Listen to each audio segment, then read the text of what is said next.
하나님 말씀은 누가복음 17장 1절부터 10절 말씀입니다. 5절, 6절 말씀을 보고 누가복음 17장 1절부터 10절 말씀을 보겠습니다. 우리 5절, 6절 합독하겠습니다.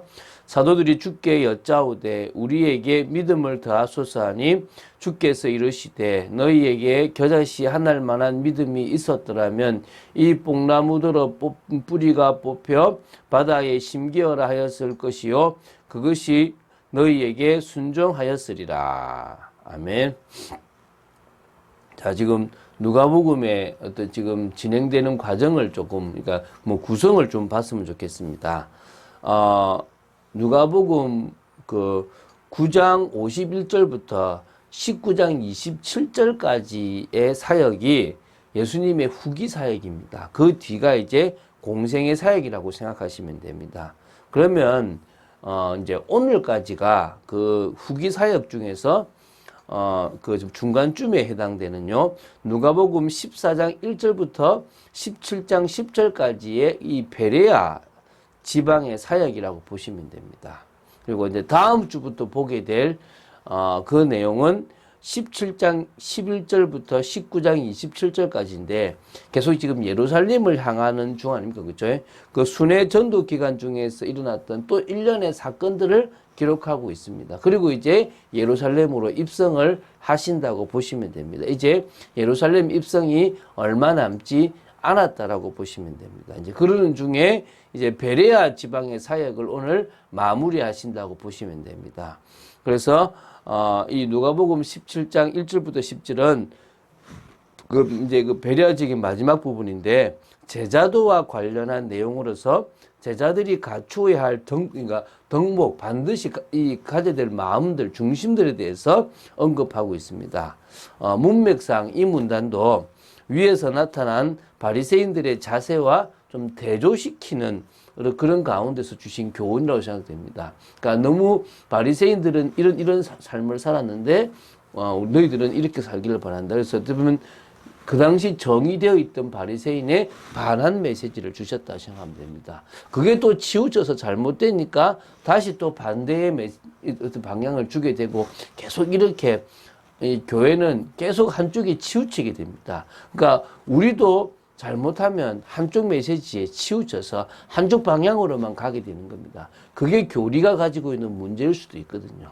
그래서 정말 우리가 늘 로마서를 보고 또 우리가 깨어있지 못하면 우리도 한쪽으로 치우치는 그런 사역들을 또 그런 생각들을 그런 신앙들을 가지게 된다는 겁니다. 그러니까 바리새인들은 이 종교 지도자들이기 때문에 스스로를 의롭게 여기는 교만한 자들이었습니다. 또한 자신들은 교만과 탐욕에 심각한 죄를 가지고 있으면서도 오히려 회개하는 세리와 죄인들을 용서하기는커녕 계속 정죄하는 그런 방향으로만 모든 사역들을 해왔다는 것입니다. 그 엄격한 율법의 굴레를 계속 씌워서 수많은 백성들을 자꾸 실족해야 하는 그런 일들을 했다는 것입니다. 그래서 이제 예수님께서는 그런 바리새인들과 다른 정말 그들을 실족하게 하지 말고 오히려 그들을 용서하고 받아주라고 얘기하고 있는 거고요. 그리고 정말 외식이 아니라 진실한 믿음을 가진 자로 서라고 얘기하고 있는 거고요. 그리고 사역을 다 하고 나서도 내가 잘했다라고 하는 것이 아니라 무익한 종이라라는 그런 겸손의 자세를 취하라고 하는 겁니다. 복음의 능력 안에서 성령의 능력 안에서 이런 복음적인 삶, 올바른 덕목을 갖춘 그런 그리스도의 제자로 서게 되기를 주 예수 그리스도 이름으로 축원드립니다. 자, 보면서 이야기하겠습니다. 우리 1절부터 4절 말씀을 보겠습니다. 그 중에 1, 2절은 어떤 내용이냐면 실족하게 하는 일을 금하는 교훈입니다. 이게 마태복음 18장 1절에서 7절에 보면 어린아이 하나를 영접하고 배척하는 그 이야기와 내용적으로 연결이 되어 있어 보입니다. 거기서도 어린아이 하나를 영접하지 못하고 배척하면 실족하게 되는데 그러면 똑같이 이 연자맷돌을 목에 매어 바다에 던지지라는 것하고 비슷한 내용입니다. 그러나 사실은 이 부분은 다른 내용입니다. 그러면 무슨 얘기냐면 동일한 교훈을 예수님께서 여러 번 하셨다는 것입니다. 오늘도 보면 겨자씨만한 믿음에 대해서 이야기하실 때 다른 복음서하고 좀 다른 내용들의 이야기를 하고 있다는 것입니다. 여러 군데에서 주님께서 말씀하셨다고 생각하시면 됩니다. 저도 사실은 사역을 하다 보면 같은 이야기를 여러 군데에서 하게 되거든요. 그 어떤 텀이 있을 때 그 텀 기간 동안에 같은 이야기를 계속 반복하게 되는데 그 반복했던 것 중에 일부를 각각 썼지 않았나라고 보시면 될 것 같습니다. 또 했던 메시지를 나중에 또 하게 되기도 하기도 하는 겁니다. 자, 그렇게 좀 이해하면 좋을 것 같습니다. 쉽게 말하면 예수님께서는 사람이 사람을 실족하게 할 수밖에 없는 그런 연약한 존재라고 얘기합니다. 그러나 그렇게 하는 자, 실족하게 하는 자는 화를 당하게 된다는 것입니다. 특히 소자, 작은 자 하나를 실족하게 한다면 차라리 연자 맷돌이 그 목에 매여 바다에 던져지는 것이 나을 만큼 사실은 상당히 큰 일이라는 부분들을 이야기합니다. 여기서도 뭐 많은 것들이 있는데 그냥 생략하고 넘어가도록 하겠습니다. 그러면서 이제 스스로 조심하라고 얘기합니다. 내 형제가 죄를 범하거든 경고하고 회개하거든 용서하라는 겁니다. 이게 지금 바리새인들의 자세와 다르죠. 한번 좋은 글씨를 딱 입히면 끝까지는 나쁜 놈이 되는 겁니다. 그게 종교거든요. 종교는 어떠냐면 너 행위가 어때? 이렇게 얘기하는 겁니다. 근데 복음은 어떤 겁니까? 너가 과거에 어땠는지 중요하지 않아. 너가 과거에 죄인이라도 지금 회개하고 돌이켜 선다면 되는 거야. 그런데 다시 과거로 돌아간다면 문제가 되지만 돌아선다면 너는 축복된 사람이다. 이게 이제 성경의 말씀이지 않습니까? 그렇죠? 그럼 용서하고 받아줘야 되는 겁니다. 근데 그걸 지금 예수님께서 주문하고 계시는 겁니다. 그래서 어느 정도냐 하루에 7번이라도 내게 죄를 짓고 7번 내게 돌아와 내가 회개하노라 하거든 너는 용서해라. 이 정도입니다. 하루 만에 7번. 우리가 뭐 7번에 70번이라고 베드로가 묻는 것하고 다른 거죠. 그죠? 이거는 하루에 7번이라도 니한테 죄 짓고 와서 잘못했다라고 얘기하면 용서하고 받아줄 정도가 되라. 물론 여기에는 진정한 회개라는 게 뒷받침되어 있는 부분도 있습니다. 그죠? 자, 5절부터 10절 말씀을 보도록 하겠습니다. 그러면서 사도들은 그러니까 자신에게 믿음들이 필요하잖아요. 그래서 주께 여짜오되 우리에게 믿음을 더하소서라고 이제 이야기를 합니다. 왜? 그렇게 7번을 받아주는 게 쉽지가 않잖아요. 믿음 없으면 안 되잖아요. 그러니까 주께서 이러시되 너에게 겨자씨 하나일 만한 믿음이 있었더라면 이 뽕나무들어 뿌리가 뽑혀 바다에 심기어라 하였을 것이요 그것이 너에게 순종하였으리라 얘기합니다. 다시 말하면 지금 이야기하잖아요. 너희들에게 작은 순종, 작은 어떤 믿음만 있다고 해도 된다는 거예요. 뭐요? 안 되는 것에 대한 순종이 된다는 거예요.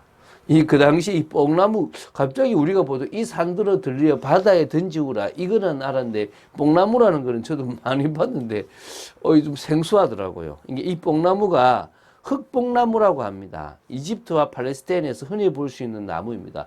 우리로 말하면 아마 그 아카시아 같은 걸 생각되면, 아카시아가 잘 죽지 않은데 계속 남아있지 않습니까? 그처럼 이게 번식력이 매우 강하고, 뿌리가 넓고 깊게 내리는 겁니다. 그래서 이 나무는 웬만한 폭풍이 불어닥쳐도 견고하게 그 자리에 서 있다고 합니다. 쉽게 뽑을 수 없는 이 흑뽕나무란 이 참으로 적절하게 이걸 사용하고 있는 어떤 소재라고 볼 수 있는데 예수님께서 제자들에게 믿음의 힘을 설명하시면서 생명력이 있고 하나님에 대한 견고한 신뢰가 있는 믿음은 그것이 아무리 작을지라도 도저히 뽑을 수 없다고 여겨지는 흑뽕나무도 뽑아 물속에 심을 정도의 순종의 능력이 있다는 겁니다. 할 거라는 겁니다. 그 정도로 그들을 받아주는데 문제가 없다는 겁니다. 작은 믿음만 있어도 되는데 속지만 않으면 된다는 거죠. 그래서 이제 이야기합니다. 그리고 이제 7절부터 10절까지는 무익한 종에 대한 이야기합니다. 한번 잘 보세요. 우리가 저는 이런 자세로 사역하고 가려고 합니다. 누구에게 밭을 갈거나 양을 치거나 하는 종이 있다고 해보자. 너희들 중에. 그럼 밭에서 돌아오면 그들어 곧 와서 먹으라 말할 자가 있겠냐. 종인데 말 안 하지 않냐. 도리어 그들어 내 먹을 것을 준비해. 또 띠를 띠고 내가 먹고 마시는 동안에 수종을 들라 라고 할 것이 아니겠냐. 그리고 너는 그 후에 먹고 마시라라고 종한테 이야기할 것이다.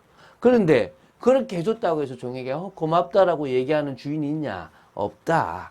이와 같이 너희도 명령받은 것을 다 행한 후에 주님 앞에 뭐라고 해야 되냐면 우리는 무익한 종입니다. 우리가 하여야 할 일을 한 것뿐입니다라고 할 마음을 가지라 이런 거죠. 그러니까 다시 말하면요. 우리는 자녀입니까? 종입니까? 우리는 세상에서는 하나님의 자녀로 살아갑니다. 그런데 주님 앞에서는 종입니다. 근데 거꾸로요. 주님 앞에서는 자녀로 내놔라 그러고 세상에서는 종처럼 살아가는 거예요. 이게 얼마나 어리석습니까? 반대가 되시기 바랍니다. 세상에서는 나는 하나님의 자녀다라고 당당히 살아가십시오. 현실에 지지 마십시오. 겨자씨만한 믿음만 있어도 남을 수용하고 받아들이고 실족하지 않고 나아갈 수 있는 것입니다. 그런데 주님 앞에서는 어떤 중심으로 해요? 저는 종입니다. 당연히 제가 할 일을 했을 뿐입니다. 저는 칭찬 들을 만한 모습도 없습니다. 제가 한 것들은 그냥 지나간 것이고 앞으로 주님이 맡기신 일에 제가 더 나아가서 주님의 그 표대를 향해 달려가겠습니다. 라고 고백하라는 것입니다. 할렐루야. 오늘 그런 진정한 그리스도의 그 제자의 모습, 종의 모습을 가지는 여러분 되시기 바랍니다. 그런 사람들이 모여서 함께 만들어가는 교회가 참빛교회가 되기를 바라고, 그래서 주님의 인정을 받는 교회가 되기 바랍니다. 안디옥 교회는 그런 인정을 받았고 주님이 원하시는 일에 가장 중요한 것을 내놓을 수 있었습니다. 우리도 그렇게 하자는 것입니다.